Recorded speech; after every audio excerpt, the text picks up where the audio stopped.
Well, here we go again, Adam. Another Godzilla movie, another monstrosity of a movie. Not necessarily because it has monsters in it, but just because, besides the monster fights, this movie was completely just lame. And please Oh yeah. give us a little bit of an idea of what our watchers are going to get when they turn on this Godzilla vs Kong movie. Well, so for the few of you out there who just can forgive an entire hour of film because you're going to get 30 minutes of solid fights, boy, do we have a movie for you, because the monster fights in this movie are good, maybe even bordering on fantastic. But all the in between stuff, the interactions between the humans, you're going to get melodrama, you're going to get stuff that you find hard to take seriously, and you're going to get plot lines that don't motivate you. I don't know And we'll go what. in a little bit of detail on why that is. Yeah, so welcome to the ZMM shows. We're diving into this one. And yes, we're going to bash this one because you get what you get. And normally, Adam and I are usually cool with most movies. We're like, maybe we'll forgive them here and there. But this one, there's not much forgiving other than just what Adam just said. It is ridiculous. They do this with every single, well, I don't want to say every monster movie, but every Godzilla type movie or whatever. Even Skull Island, I know, got a lot of crap for some stuff. And even on IMDb DB right now, this has like a 6.5-ish, or it's teetering around there. It barely deserves that in my eyes. I don't understand it. The characters in these movies, you never care about them. And if someone said, well, yeah, Mike, it's because it's about a monkey fighting a radioactive, lizard. Okay, yeah, those are the main characters. I agree. Well, then maybe those main characters should be on the screen more than 30% of the time. Agreed. No, and I mean, like, honestly, I liked Kong in this movie. Like, when I I did too. actually, as the movie starts out, it kind of focuses on Kong. Yeah. It's he's in this it looks like Skull Island, and he's getting up and he's doing his thing. I liked his mannerisms. I like his emotions. The CGI in this movie was fantastic. It was. Despite the fact that we're gonna bash it, it's not that it didn't have its redeeming qualities. Kong, Yes. I felt, was basically the protagonist and was an excellent protagonist. But like you said, he needed more screen time in spite of how much he got, and the supporting characters do nothing for him. They really don't. And with some of these actors and actresses that are actually quite legit, and Yeah. we might name a few of them off here in a second, but the main point of this is that, yeah, they set up Kong really, really well. They set him up to be a hero, to be our future hero. They set up Godzilla to be our villain. But you know what? And here's another problem I have with these movies, too. I'm going to go and slide in there. Whenever you get two forces of nature that meet up with one another, I don't know what it is with these story writers. They never have the backbone to truly show a winner or a loser. It's always like it's Right. Alien versus Predator. Oh, he killed all the other aliens, and then the alien queen puts the spear through him and kills him while she gets drugged down to the bottom. So they both lose. I mean, it's the same way in every movie.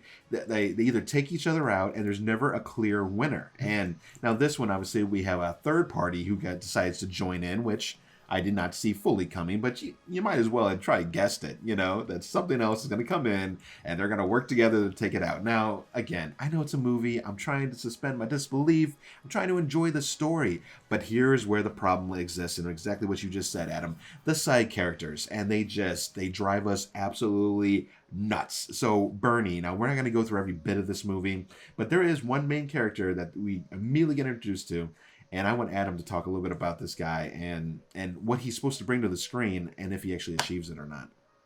So Bernie is this guy. He runs this podcast. He's a conspiracy theorist. He thinks this group called, Apex Technologies is effectively. He thinks there's some shady stuff going on, and like, he's kind of interesting. Like, I'm not going to completely bash him, but unfortunately, he's got so many moments that are just over the top. I mean, even for a conspiracy theorist. And like, I still remember there's a scene where he's further in the movie where this facility's shutting down because Godzilla's escaping and going after Kong.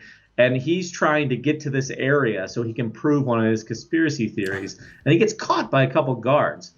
And the line he comes up with is when they ask him if he's an intruder, he's like, the fact that you're talking about intruders right now is incredibly unprofessional. I'm like, that's it? That's all you got? And like, look, don't get me wrong. I understand that bumbling fools exist, Yes. but like when I watch my movies, I read my books, play my video games. Like I want to see strong characters. I want to see interesting characters. And Yes. there's just too many moments for this guy that just don't sell me. Him and the rest of them too. And by the way, this guy was not a bad actor. I mean, his moments where they was trying to Agreed. put he was supposed to bring the levity. He was trying to bring the humor, and at times some of his humor did stick. And then I was just and you're just kind of like, all right, that's pretty good, you know. But that's about it. It's not like you're really laughing a lot or this or that. And it's like if you're gonna be a serious movie and you want to add, you know, that's why Marvel is such an amazing mixture of things, Adam. Is because like Right. they can do both and yet keep you completely glued to with the storyline.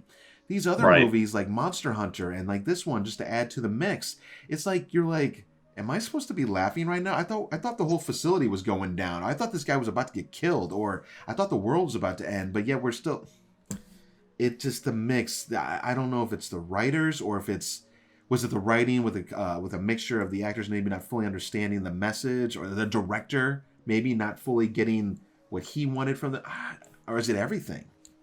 I think that there was, whether, I'm sure this, whoever was coaching it, somebody behind the scenes I think was coaching for what I think ended up being melodrama, because it wasn't just Bernie. It was several other people too. Like I Yeah. remember You have I Allison. remember Rebecca Hall's character, Eileen Andrews. One of the other scientists was asking her something about Kong, and like she said a line that could have been, Yeah. nonchalantly, I think could have fit in, but all of a sudden she's like, Kong bows to no one, and I'm sitting there thinking, I didn't need that. Like, Yes. it's just the way she delivered it. I'm like, you have to say it like that. Like, It's and so it just cringy. it seemed like and maybe that's what they were going for, but it just seemed like there were all these people who had just like decided that, well, we're just gonna bow to Kong and Godzilla and kind of do what they want to do, Right. and we're gonna be like real high strung and stressed out about it all. And the thing is, like, there were the villains in the movie, like, sort of kind of wanted to do something about it, but they Yes. kind of came across as bumbling idiots, to be perfectly honest with you, bumbling Right. idiots with good technology. Yeah. So even they weren't like their motives were interesting, but the execution was flawed. Yeah, you have this main, so the guy running this Apex, I think it's the Walter Simmons or something like that. Interesting Yeah, enough guy. I mean, he's super rich, obviously, and he's trying to work this out. Now, if anything, he had the right idea. He didn't want to bow to Kong nor Godzilla. He wants to create this super mega like human built Godzilla type monster, and he wants his thing to rule them all, so that way, or we get basically gain back Earth, which is kind of interesting enough because you don't want these, demon monsters basically taking over our world and eradicating us. But even throughout the movie, some of that stuff he goes on, and he goes to meet this Alexander Skarsgård character, Nathan Lind, and I have to look at the names because this is how much I cared about the characters. I just didn't.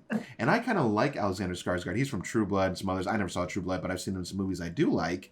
And it's just like his acting was not bad again too. It's just kind of like the lines, and you're just like, I don't right. really care. I just kind of like just want to see Kong and Godzilla fight some more. Let's just be a kid and just watch some stuff. My buddy said it's like someone wrote this plot really totally not taking themselves seriously and just being it's like part of a joke.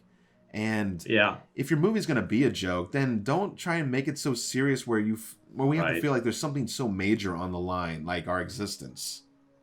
Yeah, and I mean, I think that's probably what this movie needed to be done well. Is it needed some kind of levity in between the scenes. But Yeah. unfortunately, it was clear that the main course was Godzilla versus Kong. I mean, obviously that's what's the movie's called. So even Yeah. though even though these villains, that their actions end up having a significant impact by the end of the movie, Yes. it still felt like a sideshow, because because of the melodrama, you couldn't take it seriously. So it's like, yeah, why not pull like something like The Mummy, which takes a very serious I mean, I know that's an old movie, Yes. but takes a serious concept It and works. puts a comedic twist on it. Like, you could have done something like that with the human characters in this movie, and I think it would have worked. Yeah. But the bottom line is, there isn't enough meat in any, like, the 6 or 7 side plots going on to care about whether any of these human characters live or die. So it's like, well, why are we so focused on them in the first place? And let's talk about, since we're talking about the other little side plots and groups, it wouldn't be another monster movie or another blockbuster summer thing if you didn't have the three numbnuts basically trying to sneak into the secret facility because we're gonna help said hero win the day because nobody else will. But this young girl and this young boy, who are probably no older than 15 or 16 years old each, maybe 17, let's go with it, which is Millie Bobby Brown, which is from Stranger Things, right? And so what's her name? Madison. And she has a friend named Josh. And so, she was in the previous one, so they were trying to tie in those stories, which, mind you, I'm like, the last movie wasn't that good. Couldn't you just recast the characters and start over? Just start over? I mean, I think they did with Kong anyways, because I don't remember Rebecca Hall. It was Brie Larson in Skull Island, so I don't, unless I missed something, maybe I might have had an oversight there, but I think they just kind of added her character in, and the whole, I was studying him for years. I'm like, I don't remember that movie. So, I mean, if you're going to start that over, then why not just start the whole thing and just give us a fresh take? Right. Anyways, right. We have Stranger Things girl meets Deadpool guy, and they're going basically to find the conspiracy dude, Bernie, and so they can try and sneak into the facility and help Kong win the day. And I'm just like, of course we are. Of course we are. Why? I mean, we had nothing else going on today, Adam. I mean, next week we're gonna sneak into NASA and try and launch a secret probe to the sky so we can stop them from telling aliens where we live. I mean, I'm just kind of like, what? It just Well, what's funny on top of that is because there are other movies that have done the kid figures it all out thing, and the kid's hacking some super high tech thing, and you're like, okay, why would they want to do that? What's kind of crazy about this movie is I agree with you that it's ridiculous that the kids are doing this, but when you actually look at the technology they're hacking, it's no wonder they were able to do this, because Millie Bobby Brown's character Madison at one point is trying to figure out how to engage a door lock, and literally there are just 3 buttons on the screen that she needs to press. Yeah. I'm sitting there thinking, good Lord, they need to hire these cybersecurity people to protect Fort Knox, because nobody's breaking into there, right? Press 3 buttons and you get in the door. What is this company? Who has that as a lock mechanism? So I agree with you that it's ridiculous, but at the same time, the technology that's waiting for him, I mean, a homeless person could have walked in there and done it. I mean, it's what? I mean, I guess it's both far-fetched and not far-fetched that they're doing it at the same time. It's ridiculous on multiple levels. They take that tram over to that Hong Kong facility, and she kind of hits the button. She goes, "Hey, guys," because the other two are arguing. Bernie and the Josh guy are arguing about where do we go now? What do we do? And she's like, "Hey, guys, the secret door elevator goes somewhere. Why don't we check this out?" And I'm just like, yeah, do more of that. And then they get down to that little facility room. It's got glass on every side of it or whatever. And they look over, and there's all these Apex workers, and there's one of these women, and he goes, "Oh no, the evil woman with the hairdo, or the evil hairdo over there, is going to get help." I'm just kind of like, God, you guys are literally the worst. I mean, you didn't even try to sneak in or try to be inconspicuous. You guys are just so obvious. And again, if this is the levity that they're trying to introduce, but I'm like, it was distracting when I'm supposed to be caring about. I'm kind of thinking can we just go back to Kong and what he's up to with his new Mighty Morphin Power Rangers axe, and how he's going to use this to did you like that? And what he's going to do to basically take out Godzilla. And anyways, we could pretty much keep bashing scene by scene on this movie literally for an hour and a half. But we pretty much, what we're saying with this. It's just they have failed once again to give us characters that we should even really care about. And I don't think it's such a hard sell to say that, hey, we're going to have these 2 monsters. They're the main part of the movie, but they're only going to be in it about 30% because due to budget, and we can't just keep doing all these special effects. So, what story do we do so that the people are still gripped in and care about humans in general? And I don't know what that answer is. And thank God, because I would never even try to tackle that. But I'm telling you, with as many writers are out there, there's got to be somebody who's got a story. Somebody. Yeah. I think, to me, along those lines, I think there's just a little too much going on here. I think too many side characters. We keep bringing up Marvel. I think one of the things about the Avengers movies, one of the reasons they worked, is each one of those characters had their own independent film before they start doing ensembles. Yes. There's not enough time to introduce all the characters that are there and all the plot lines that are going on. Right. So if you really want people to care about characters. Like the first Michael Bay Transformers movie, it had Sam. It was Yes. basically Sam's story Yes. outside of the Transformers, and it worked. Yep. And that's what you need. You don't need 6 or 7 different things going on. You get one thing going on outside of your main plot, and you focus on that. And they didn't. They had too much going on. Yeah. Stick to the basics. Get your story tightened up so that you're. And I was noticing the same thing, Adam, when I've been branching out with Dead Nightmare and getting multiple groups. I'm like, I'm almost getting too many people to kind of keep track of and stuff. It's like it might be better if you just. But then again, I did that so that we can actually kill more people off. So actually, some more. Sure. But well, it is what it is. Well, I mean, if you have 3 main characters and you kill 2 of them, well, boy, your story just got pretty boring. It doesn't work out too well. But you're right. I mean, you have to be careful about how many side stories and how many side characters you have going on. Otherwise, you're just kind of like, I'm just all over the place. I mean, it reminds me back to as a quick hit, the movie Van Helsing that came out with I think it was Hugh Jackman. And that was a mess. Although it was actually a pretty entertaining film, it was just right. all over the place with stories, and I'm just kind of like, man, I don't know about all this. So maybe I'd like to say lesson learned for them, but no, because I mean the movie still got a 6.5 on IMDb. It got some viewership. They'll do the same thing again. It'll just be another situation. Or they'll reboot it. I mean, again. They've made $380 million worldwide. So I mean, it's people are watching it. So I mean, when you can go ahead and it was more than that. Well, no. Sorry, I said 380. No. You're right. It was actually only about 340. But here's the thing about it, guys. This movie's budget was an estimated $200 million. Now, mind you.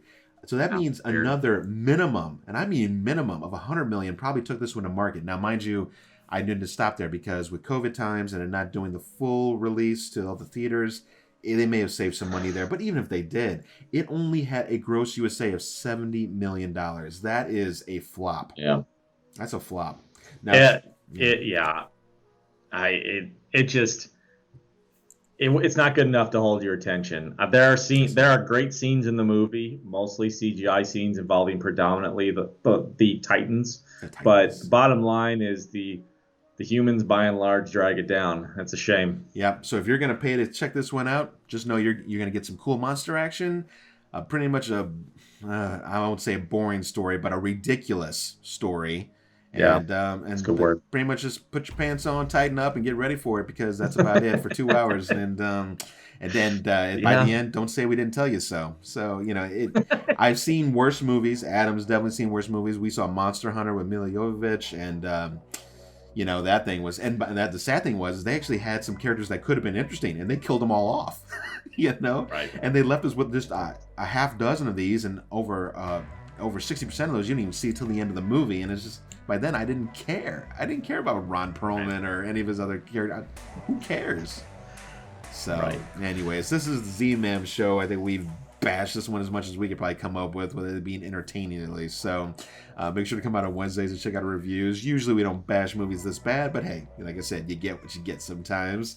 We'll have some other fun stuff hopefully coming throughout the year as filming starts to open up. I want to get filming for my zombie series that's out there, Dead Nightmare, and hopefully some other fun stuff. So, make sure to like and subscribe if you did enjoy, and we will catch you guys at the next review. See you next time, guys.